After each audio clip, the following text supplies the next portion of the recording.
하나님이 약속하신 그 땅은요, 그냥 주어지는 것이 아닙니다. 직접 자신의 발로 광야의 길을 걸어가 발견해야 하는 곳, 들어가 차지해야 하는 곳입니다.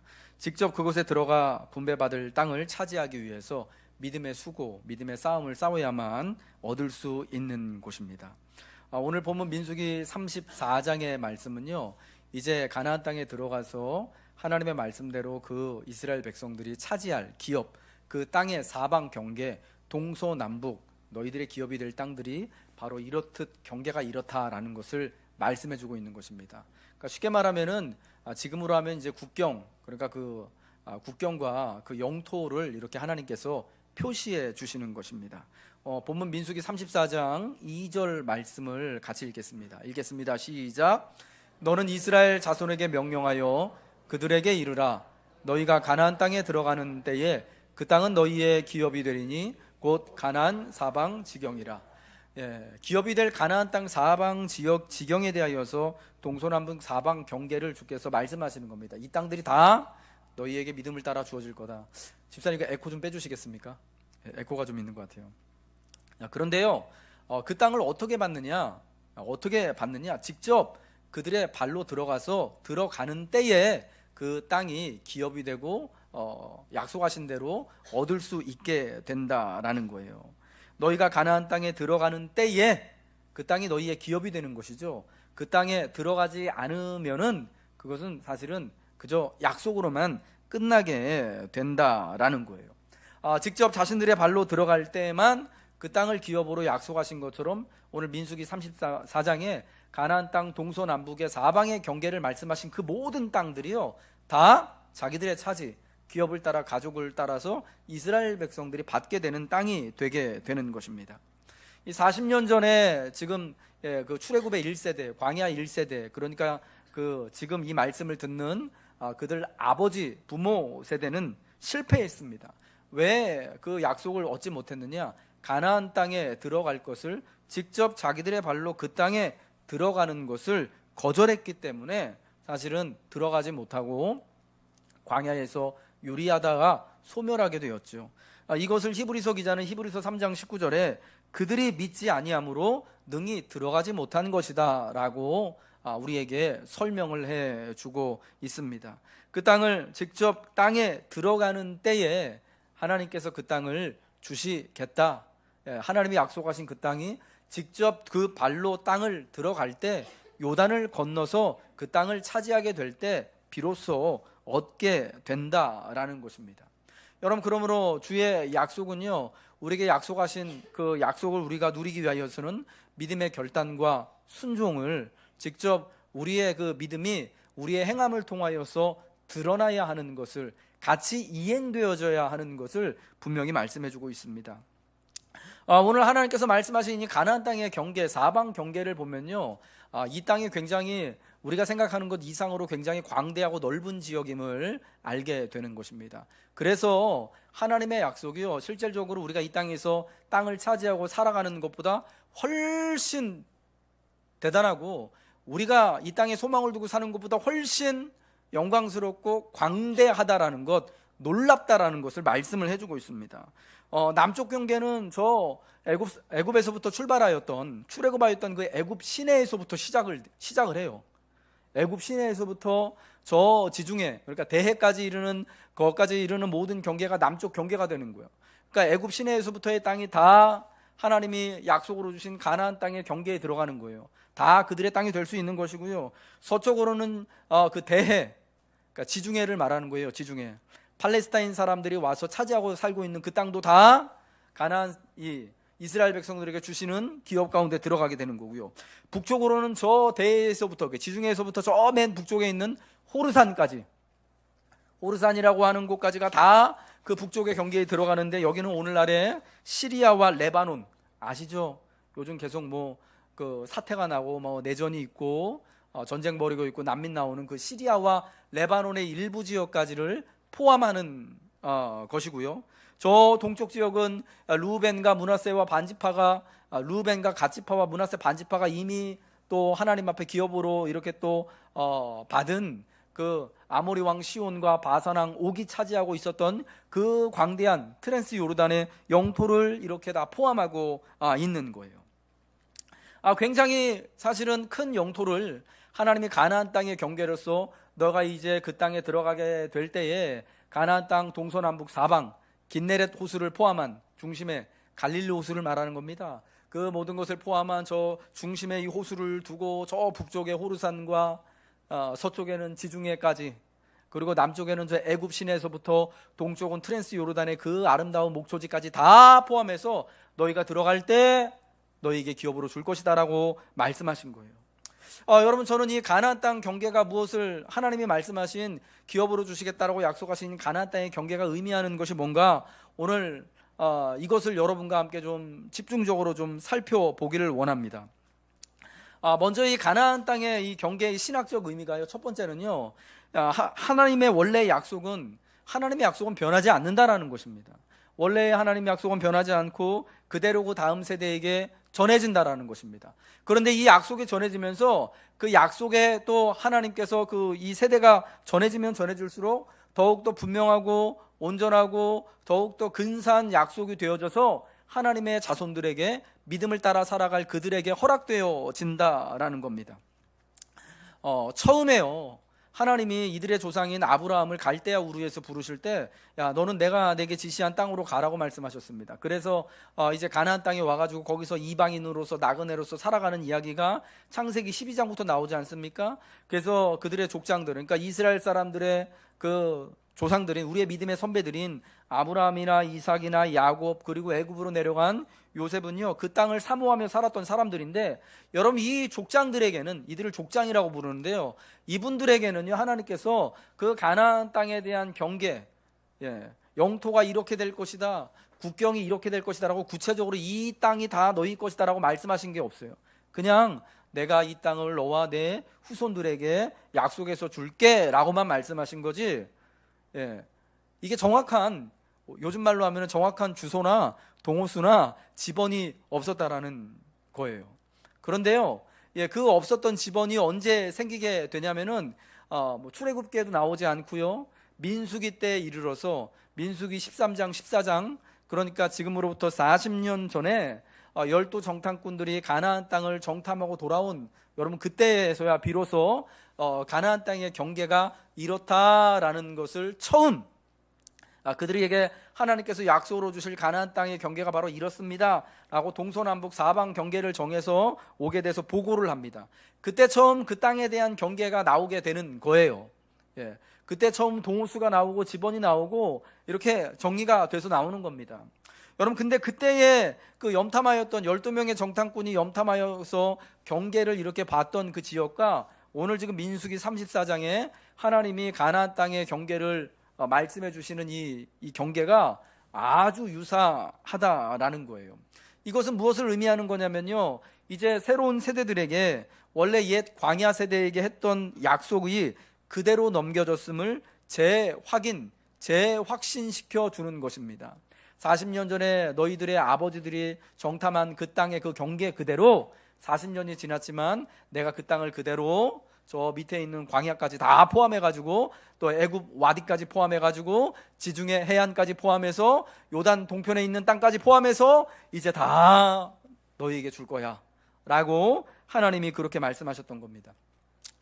그래서요, 이제 이 가나안 땅의 경계는요, 이제 그 아버지 세대에서 지금 이제 40년 후에 이 자녀들 세대에게로 주어지고요, 또 이 경계에 대한 약속은요, 계속해서 이스라엘의 역사 중에 그 자손들에게 계속 주어집니다. 그래서 여호수아 15장에 이제 땅을 정복하고 이제 분배받은 그 땅에 대한 경계를 쭉 말씀하시는 곳에서 나오고요, 그리고 열왕기상 8장 65절에 솔로몬 시대 때, 이스라엘이 가장 번성했던 솔로몬 시대 때 솔로몬 왕이 다스리는 영토를 말하는 곳에서 또한 똑같이 한번 반복이 되고요, 그리고 나서 이제 마침내 에스겔 47장 15절부터 18절에 12지파에게 하나님께서 새로운 가나안 땅을 하나님께서 허락해 주실 거다라고 약속하시는 본문에서 민수기 34장의 그 경계의 말씀을 다시 한번 확인시켜 주고 있는 거예요.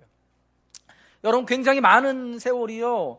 사실은 아브라함 때부터, 그리고 지금 이 민수기 여기 지금 광야 시대부터 이스라엘이 모압 평지에 이르렀을 때부터 또 이 여호수아와 그리고 다윗과 솔로몬의 시대를 거쳐서 그리고 선지자 에스겔의 시대까지 여러분 굉장히 오랜 세월이 거치면서 지나왔지만 여러분 그럼에도 불구하고 하나님의 약속은 한 번도 바뀌거나 없어지거나 폐하여진 적이 없고 계속해서 그 세대들에게 믿음을 따라 전해지게 되었던 것입니다.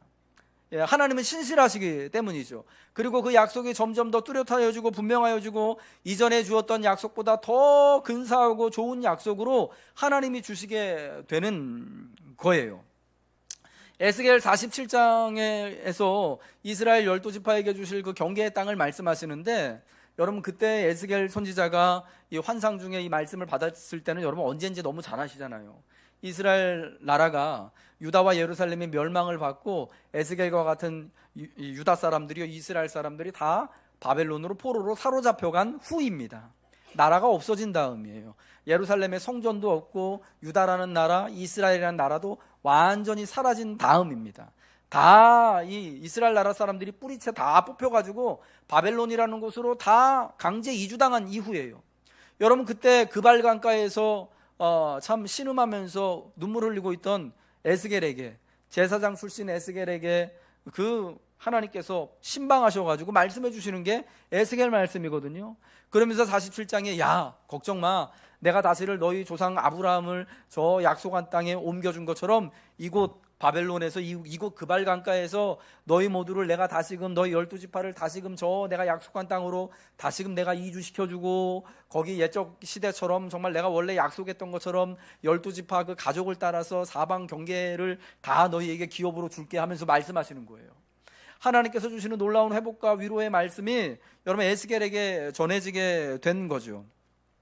여러분 이런 말씀을 우리가 이 성경이 이제 계속해서 유구하게 흐르는 그 역사와 그 말씀을 보면서 깨닫게 되어지는 건 뭐냐? 하나님이 한 번 하신 약속은 결단코 변하지 않는다라는 겁니다. 비록 그 약속을 받은 백성들이 하나님 앞에 이 가나안 1세대처럼, 그러니까 이제 출애굽 1세대처럼 불순종하여서 그 땅에 들어가지 못할지라도 그 약속이 폐하여지지 않는 거예요. 하나님이 약속을 포기하지 않으시는 거예요. 백성을 포기하지 않으신 거예요.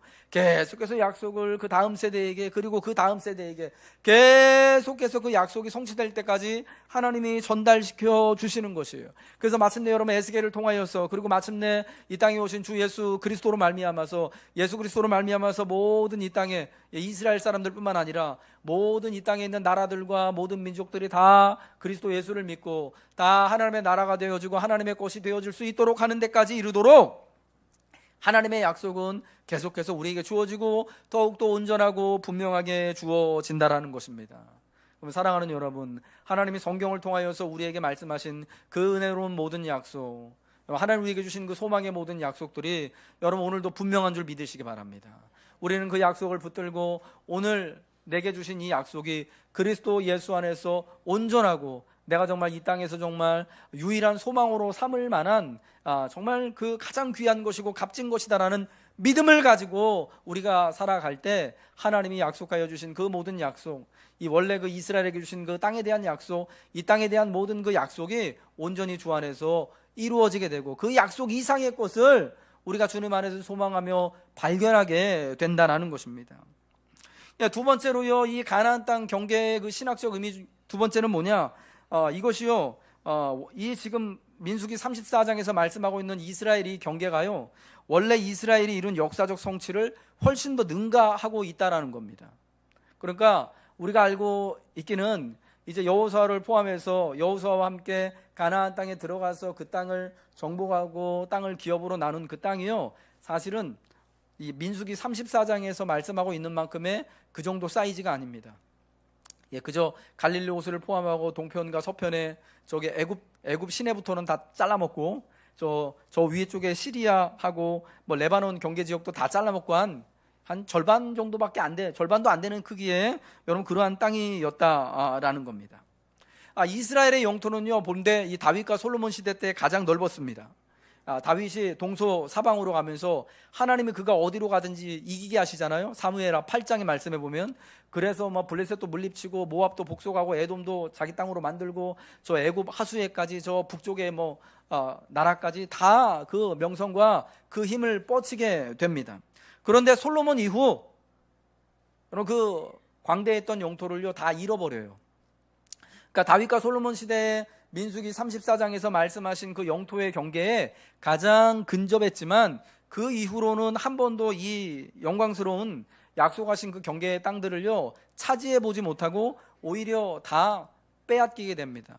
애굽왕 바로에게 빼앗기고 동쪽에 있는 땅들은 모압과 에돔 족속들에게 다 넘어가게 되어지고 지중해에 여전히 여러분 그 해안가에 블레셋 사람들이 살고, 그리고 또 약속이라고 또 기업이라고 받은 그 땅에는 가나안 7족속들이 계속해서 그들과 모여서 살다가 결국은 여러분 나라가 완전히 뿌리채 뽑혀서 바벨론으로 다 포로로 끌려가게 되어지지 않습니까? 따라서 본문의 이 땅에 대한 묘사, 가나안 경계에 대한 말씀은요 사실은 역사적인 시련과는 거리가 먼 그런 말씀, 굉장히 이상향적인 그런 말씀이다라는 거예요. 여러분 그럼에도 불구하고요 그 땅은 하나님으로부터 오는 사실적이며 물리적인 분명한 그러한 약속이 되어진다라는 겁니다. 단순히 희미한 이상적인 혹은 우리가 알고 있는 것처럼 이 땅에서는 아무런 소망이 없으니까 죽어서 우리가 천국을 누리자, 그래서 저 세상에만 그 소망을 두는 여러분 그런 염세적인 그런 희망이 아니라 분명히 우리가 믿음을 붙잡고 이 땅에서 믿음을 붙잡고 살아가게 될 때 얻을 수 있는 하나님의 약속하신 그런 분명한 비전이고 약속이다라는 겁니다. 우리가 그 약속을 분명히 의지하며 믿고 우리의 발로 직접 인생의 길을 걸어가게 될 때 받게 되어지는 여러분 그런 은혜가 되는 것이죠. 여러분 하나님의 약속은 언제나 우리가 상상하는 것보다 우리가 기대하는 것 이상임을 믿으시기 바랍니다. 여러분 이렇듯 왜 이렇게 놀랍도록 넓은 이 가나안 사방 경계를 말씀하시느냐? 이게요 하나님이요 이렇게 오해할 수 있어요. 하나님 정말 하나님 잘 믿으면 이 땅에서 이렇게 정말 땅을 엄청나게 많이 주시는구나, 다 땅 부자 되겠구나, 잘 살겠구나, 이런 게 아니라 그 우리가 생각하는 것보다 더 넓은 그 땅에 대한 경계를 말씀하시는 건 어떤 이유이냐? 하나님이 주시는 소망과 하나님이 주시는 은혜와 축복은 이 땅에 있는 우리가 생각하는, 우리가 상상하는 땅에 대한 가치, 세상의 성공에 대한 가치, 세상의 소유에 대한 가치를 훨씬 더 능가하는 좋은 것이다라는 것을 말씀해 주는 거예요. 여러분 아멘이시죠? 그저 그냥 땅 조금, 그저 이 땅에서의 좀 이름 조금, 이런 것보다 훨씬 더 능가하는 것이 바로 하나님이 주시는 약속이다라는 것을 말씀해 주기 위해서 우리 수준에서 하나님을 맞춰서 내가 너희에게 줄 땅에 대한 경계가 이만큼이야 라고 말씀을 하시게 된 거예요. 여러분 무슨 말씀인지 아시겠죠? 그래서 하나님의 약속은 언제나 이 땅을 매개로 하여서 그 약속이 주어졌지만 그 땅 이상의 것, 그 땅 이상의 하나님께서 영광 중에 주실 그 모든 것들을 우리에게 제공할 것을 하나님이 말씀해 주시는 거예요. 그래서 이제 하나님 앞에서 하나님을 붙들고 사는 사람에게는 더 이상 땅이 중요한 게 아니라 하나님이 말씀만 하시면 하나님께서 하나님이 정말 하시고자 하시기만 한다면, 은혜 베푸시고자 한다면 이 땅에 대한 것들이 문제가 아니라 정말 하나님이 가지고 계신 모든 것을 가지고 우리를 영화롭게 하고 우리를 온전케 하고 우리와 함께 하나님께서 다스리시는 여러분 그러한 놀라운 은혜를 하나님이 주시겠다라는 것을 말씀하는 거죠. 마지막으로 세 번째 이 가나안 땅 경계의 의미가 뭐냐면요, 이 광야와 그리고 지금 그들이 살아왔던 40년의 광야 세월이 실패가 아니었다라는 것을 다시금 우리에게 보여주는 것입니다. 여러분 이 가나안 땅의 사방 경계가 지금까지 지나온 40년의 세월이 다 포함되는 거잖아요. 출애굽한 그 애굽 와디에서부터 그들이 지나왔던 가데스 바네아 신광야와 지금 40년을 뺑뺑이 돌았던 광야 그 모든 땅이요 다 포함돼서 내가 너희에게 가나안 땅의 사방 경계로 주겠다라고 약속하신 거예요. 여러분 그들이 40년을 광야에서 믿음이 없어가지고 처음 세대가 그 땅에 들어가지 못해서 안식을 누리지 못했잖아요. 그래서 40년을 방황하다가 다 거기서 소멸하여 그 첫 세대가 60만 명이나 되는 첫 세대가 아버지 세대들이 다 죽고 없어지지 않았습니까? 여러분 그런 의미에서 본다면 어때요? 그 40년 세월, 광야 세월이 되게 헛된 것 같고 의미 없는 것 같고 아무런 결실이 없는 것처럼, 한마디로 말해서 실패, 이런 세월은 없었으면 좋겠어 라고 말할 수 있을 것 같아요. 그런데요, 하나님은요, 그 40년의 지나온 세월을 아무 의미 없는 것으로, 무의미한 것으로 보시지 않고 하나님의 약속 가운데 유의미한 것으로, 백성들이 지나오면서 살았던 모든 실패와 좌절과 아픔과 그 고난 역시도 다 하나님의 약속을 실현하는 과정으로서 하나님의 놀라운 축복 안에 포함되어질 것을 말씀하시는 거예요. 별로 안 놀라시네요. 여러분들, 이거는요 정말 놀라운 은혜인 거예요. 왜냐, 여러분, 우리 인생을 살면서요, 여러분, 내가 정말 꿈꾸고 계획했던 대로 인생이 술술 잘 풀리는 때 만족하고 형통하고 평안한 때가 더 많습니까? 아니면 그렇지 않고 맨날 힘들고 괴롭고 시험 들고 다투고 항상 갈등하고 맨날 고민하고 번뇌하고 뭔가 부족할 때가 여러분 더 많습니까? 예? 여러분, 인생을 한 80년 살면은요, 솔직히요, 내 맘대로 내가 하고 싶은 대로, 내가 원하고 내가 간구하는 것이 다 하나님의 뜻이 되고 내가 이렇게 계획하고 준비하는 것마다 이렇게 빵빵 잘 터지고 하는 거 한 10년이나 살까요? 그렇게?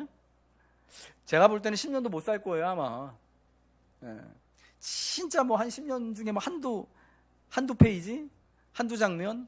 그리고 사실은 대부분 우리의 인생은요, 사실은 다 실패고 고난이고 괴로움의 연속이에요. 그쵸? 예. 우리가 여기다 이렇게 멀쩡한 모습으로 앉아있지만은 사실 안 그렇잖아요. 여러분, 지금도 사실은 괴롭고 아픈 부분들이 여러분 다 있으시잖아요. 예. 스트레스 받고 힘들고 어려운 거, 우리 삶에 여러분 얼마나 많습니까? 실패와 좌절이, 고난이 더 많은 거예요. 여러분, 그런 식으로 따진다면, 그 양으로 따진다면은 내가 힘들었던 인생의 순간이 더 많기 때문에 내 인생은 실패, 나고, 여러분 이렇게 도장을 꽉 찍고 싶잖아요. 여러분, 그래서 현대의 많은 사람들이 잠도 잘 못 자고, 우리가 옛날처럼 그렇게 막 힘든 일을 하는 것도 아닌데 스트레스 받고 막 머리 빠지고, 요즘에 진짜 탈모 되시는 분들 많은 거 이해가 되는 거예요. 요즘에 진짜 진짜 약의 힘을 의지하지 않고는 잠 못 이루시는 분들, 괴로우신 분들 여러분 얼마나 여러분 많습니까? 왜 그럴까요? 우리 인생이 그만큼 쉽지 않은 거예요. 괴롭고 어려운 거예요. 힘든 거예요. 뭐 아무리 지금 뭐 좋은 거 많고 뭐 좋은 거 많이 보러 다니는 것 같고 뭐 사방이 나 빼고 다 행복한 것 같잖아요. 뭐 인터넷 보면은 맨날 무슨 뭐 먹방, 어디 가면은 뭐 맛있는 게 있다더라, 어디 뭐 돈가스 먹으러 다니고 냉면 먹으러 다니고 어디 가면 여행 좋다 그러고 뭐 좋다 그러고 다 그렇게 행복하게 지내는 것 같은데, 여러분 사람들이 다 힘들어도 사실은 그런데 열광하는 거잖아요. 예, 괴롭고 힘드니까 먹는데 이렇게 막 입으로 풀라고 하고, 너무 이 삶이 힘드니까 좀 여행이라도 가려고 하고, 여러분 우리가 사실은 그러고 사는 거잖아요. 다 멀쩡해 보이지만 사실은 다 아프고 힘든 거예요. 예, 우리들도 여러분 마찬가지고요. 믿는 우리들도 마찬가지고요.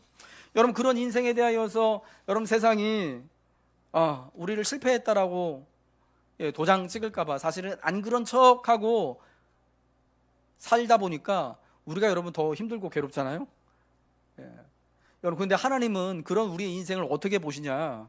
예, 그런 인생조차도 하나님의 약속 안에서 복된, 이 하나님의 약속 안에서 다시금 소망을 이룰 수 있는 바탕을 이루는 바탕이 된다라고 말씀하시는 거예요. 그게 실패가 아니라고 말씀하신 거예요. 쉬운 말로, 그거 고난이 너 끝장난 게 아니야, 너 그게 넘어진 게 아니야, 너 이제 완전히 다 끝난 게 아니라 다시금 하나님의 약속 안에서 그 지나갔던 모든 세월들, 어려웠던 그 모든 세월들이, 인생의 광야 40년 그 세월이 오히려 더 큰 약속과 더 큰 위로와 더 큰 소망을 누릴 수 있는 그런 계기가 되는 거야.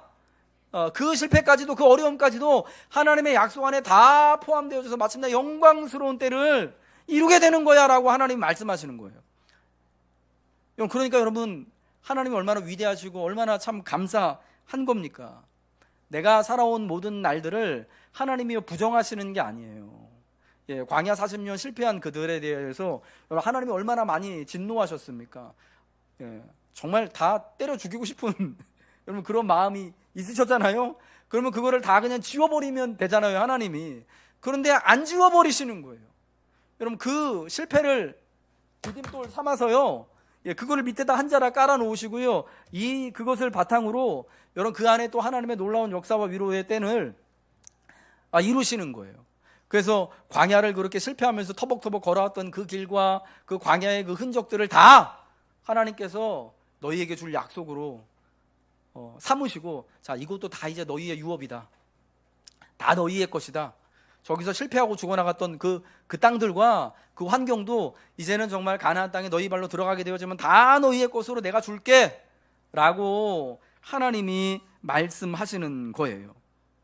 여러분, 이것이 얼마나 크고 놀라운 은혜인지 우리는 잘 알아야 되는 거예요. 여러분, 세상에서는요, 우리의 아픈 모습, 우리의 실패한 모습, 우리의 시험 든 모습, 내가 고난스럽고 괴로운 모습을요, 그것을 인정하지 않습니다. 봐주지 않죠. 뭐 같이 아파하지도 않고 위로하지도 않고 그런 인생을 그냥 실패라고 덜어내는 거예요. 너무 쉽게 이렇게 딱 편집해가지고 건져내는 거죠. 영화라면은 NG 해가지고 짝뚝 잘라가지고 버리는 거예요. 인생의 한 80년 세월 중에 한 거의 79년을 잘라가지고 버리고, 이 사람은 한 1년 정도만, 몇 개월 정도만 좋았네, 이렇게 평가하는 것입니다. 그러나 여러분, 우리 하나님은 그렇지 않다는 것이죠. 우리의 인생의 전체의 그 모든 순간이, 내가 아파했던 그 순간과 내가 괴로워했고 내가 고난스러웠던 모든 순간까지도 마침내 하나님께서 약속하시는 그 모든 세월에 포함되어져서 내게 주시는 거예요. 그래서 우리 인생이 마침내 하나님 앞에 섰을 때 그 인생이 영광스러웠고 그 인생이 복됐고 그 인생이 온전하였음을 하나님이, 우리가 예수를 믿음으로 말미암아 하나님께 순종함으로 말미암아 우리에게 여러분 선언하시는 줄 믿으시기 바랍니다. 여러분, 주님의 약속은요, 그래서 아직 실현되지 않았습니다. 이 가나안 땅의 사방 경계를 기업으로 주시겠다라고 하는 이 약속을 이스라엘 백성은 한 번도 역사상 실현해 보지 못했습니다. 그러나 이 온전한 약속이 실현되는 때를 하나님께서 분명히 선지자들을 통하여서 말씀을 해 주셨습니다. 언제 이 약속이 실현되는가? 이 땅에 오실 하나님의 아들인 그리스도 예수로 말미암아 우리가 그리스도 예수를 구주로 믿고 따르게 될 때, 주 예수로 말미암아 모든 사방의 민족들이, 모든 사방의 나라들이 다 하나님의 백성이 되고 다 하나님의 나라가 되어지는 것을 통하여서 하나님이 그 모든 이 위대한 약속을 온전하게 이루신다라는 것입니다. 이 사랑하는 여러분, 이스라엘 백성들은요, 이 하나님의 놀라운 약속을 우리보다 먼저 받은 사람들입니다. 그러나 그들이 하나님의 말씀하신 모든 것을 다 얻지 못했습니다. 일부만을 약속으로 받았습니다. 왜 그랬습니까? 믿음이 없었기 때문에. 히브리서 3장 19절에서 말씀하는 것처럼 믿음으로 들어가지 못했기 때문에, 순종하지 못했기 때문입니다. 여러분, 왜 그들은 믿지 못했을까요? 왜 믿음으로 순종하지 못했을까요? 그 놀라운 약속들을 받고 그 놀라운 하나님의 기적과 같은 역사들을 자기들의 삶을 통해서 정말 일상적으로 체험했던 그 사람들이 왜 믿지 못하고 왜 순종하지 못했을까요? 저는 다른 것이 아니라고 생각합니다. 딱 하나입니다. 땅만 바라봤기 때문이에요. 하나님이 땅을 약속해 주셨는데 약속하신 하나님이 아니라 약속의 결과물, 하나님 나한테 보증하신 그 땅만 받기 때문에 실패했던 거예요. 땅을 보니까 땅을 약속하신 하나님이 보이지 않고 하나님만 소망해야 믿고 순종할 수 있는데, 여러분, 땅만 보고 되니까 믿음도 없어지고 순종할 수도 없게 되어지는 것입니다. 여러분, 무엇을 믿을 것인가? 이게 정말 중요한 것이죠. 하나님이 약속하신 땅을 보고 땅만 믿고 살 것인가? 이 땅에 그저 우리의 소망을 땅에 두고 땅에서 잘 되는 것에 두고 살 것인가? 아니면 이 땅의 삶, 이 땅을 약속하신 하나님을 믿고 바라보며 소망하며 하나님이 말씀하신 것처럼 하나님의 거룩한 친백성이 되고 제사장 나라가 되어서 우리의 이웃들을 다 하나님께로 인도하는 삶을 살 것인가? 여러분, 여기에서 우리의 믿음이 갈리고 하나님의 약속을 성취하는 여러분 그러한 키가 나오게 된다라는 것입니다. 하나님이 사랑하는 성도 여러분, 우리가 땅이 아니라, 이 땅을 우리의 소망으로 삼는 것이 아니라, 물론 하나님이요 이스라엘 백성들을 통하여서 우리에게요 이 땅의 모든 그 사방 경계에 대한 모든 것들을, 우리에게 크고 아름답고 좋은 것들을 다 주시겠다라고 약속하셨습니다. 여러분, 그건 거짓이 아닙니다. 뻥이 아닙니다. 여러분, 그러나 우리가 약속하신 하나님을 믿고 순종하며 살아갈 때에만 우리의 믿음의 결과물로서, 순종의 결과로서 얻을 수 있는 것이 이 땅의 이 땅에서 누리는 것이고 이 땅에 대한 것이고요. 그러나 땅만 바라보고 약속하시고 말씀하신 하나님을 믿고 의지하지 못하게 되어지면, 오직 땅에만 우리의 머리를 쳐박고 살아가게 되면 모든 것을 우린 사실은 맛보지 못하게 된다라는 것입니다. 오직 하나님을 믿고 그분의 거룩한 백성이 되고 그분의 제사장 나라가 되기를 소망하시기 바랍니다. 하나님을 믿는 믿음 안에 땅에 대한 약속이 실현되는 것입니다. 하나님을 믿고 순종하는 가운데 주의 약속이 우리 가운데 더욱더 온전하고 영광스럽게 이루어져서 마침내 이 땅에서 우리가 소망하는 것 이상으로, 우리가 상상하고 기대하는 것 이상으로 하나님의 나라에서 우리에게 하나님이 우리를 영광스럽게 하시고 우리를 마침내 높여 주실 줄로 믿습니다.